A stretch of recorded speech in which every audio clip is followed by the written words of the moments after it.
मी आताच आपण सगळ्यांनी श्रीकांतची मुलाखत ऐकली, मिलिंदची ऐकली. त्याने सांगितलं अनुभव आलेले काय काय. आपल्या खासदार शिष्टमंडळ 32 देशामध्ये गेलं.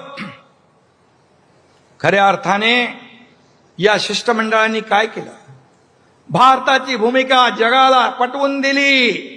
आम्ही किती अटॅक सहन केले, तेव्हा जेव्हा पापाचा घडा पूर्ण भरतो आणि मग सहन करण्याच्या पलीकडे आपण जातो, त्यावेळेस मग आम्ही ऍक्शनला रिॲक्शन देतो. ती आम्ही दिली. आणि पाकिस्तानला कसं पाणी पाजलं तेही जगाला या लोकांनी सांगितलं. आणि त्याचबरोबर पाकिस्तानचा दहशतवादी बुरखा टरा फाडण्याचं काम देखील या 7 शिष्टमंडळांनी केलं. एकामध्ये मिलिंद देवरा होते, एकामध्ये मगाशी सांगितलं मुलाखतीत श्रीकांतने त्याच्यापेक्षा किती किती किती किती सिनियर लोक होते. पण एका शिष्टमंडळाचं नेतृत्व तुमच्या श्रीकांतला करण्याची संधी मिळाली. याचा सार्थ अभिमान आपल्या सगळ्यांना, पक्षाचा प्रमुख म्हणून पण आहे आणि एक बाप म्हणून पण मला त्याचा अभिमान आहे. आणि या दोन्ही खासदारांनी जे काम केलं त्यामुळे माझा देखील अभिमानाने ओर भरून आला. आणि तुम्हाला देखील या शिवसेनेचे 2 खासदार या भारताचं नेतृत्व करतात जगभरामध्ये. ही छोटी गोष्ट नाहीये. जे आता गल्लीमध्ये बसून जे काय मगाशी त्याला मिलिंदने उत्तर दिलेलं आहे, त्यामुळे मी काय त्या चिखलामध्ये दगड टाकू इच्छित नाही. आणि म्हणून खऱ्या अर्थाने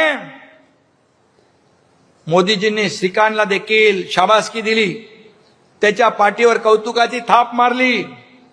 आणि मोदीजींनी श्रीकांतला म्हणाले, नवं नाव दिलंय भाऊ. कुठे भाऊ? मोदीजींनी शाबासकी दिली आहे. म्हणजे हे श्रीकांतचं श्रेय नाही, तुमच्या सगळ्या शिवसैनिकांचं श्रेय आहे.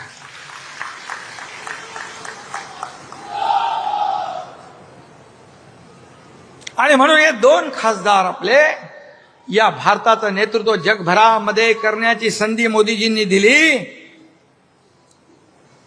आणि त्यामुळे मी मोदीजींचं पण अभिनंदन करतो, त्यांना मनापासून धन्यवाद देतो. आणि खासदार मिलिंद देवरा यांचंही अभिनंदन करतो आणि खासदार डॉक्टर श्रीकांत शिंदे यांचंही मी मनापासून अभिनंदन करतो. खरं म्हणजे ते झाल्यानंतर एनडीएच्या बैठकीमध्ये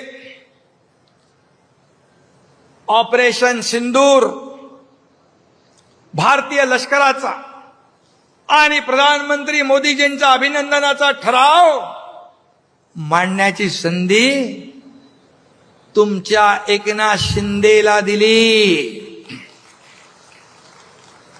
आणि यावरून एनडीए मध्ये आपल्या शिवसेनेचं किती महत्वाचं स्थान आहे हे मोदीजींनी अधोरेखित केलेलं आहे. आणि मला म्हणून त्याच्यावर श्रीकांतने बरंच सांगितलेलं आहे, मिलिंदने सांगितलंय. मी आता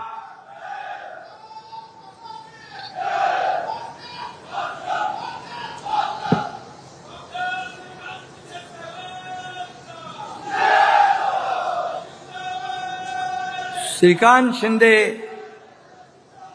याचं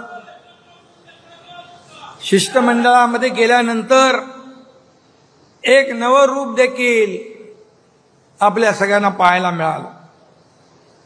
शेवटी दिलेली जबाबदारी चोख बजावणं, प्रेशर होता, स्ट्रेस होता, एवढा सगळी मोठी जबाबदारी होती. पण मी त्याला सांगायचो काही टेन्शन घेऊ नको. अरे तुझ्या बापाने तर हे चालू सरकार पाडून टाकलंय, त्यामुळे तू टेन्शन घेऊ नको. आणि मिलिंद तसा हुशार आहे, पहिला मंत्री राहिलेला आहे तो. त्यामुळे हे दोन आपले हिरे आहेत. आणि त्याने आपल्या शिवसेनेचं, महाराष्ट्राचं, देशाचं नाव उज्ज्वल केलेलं आहे.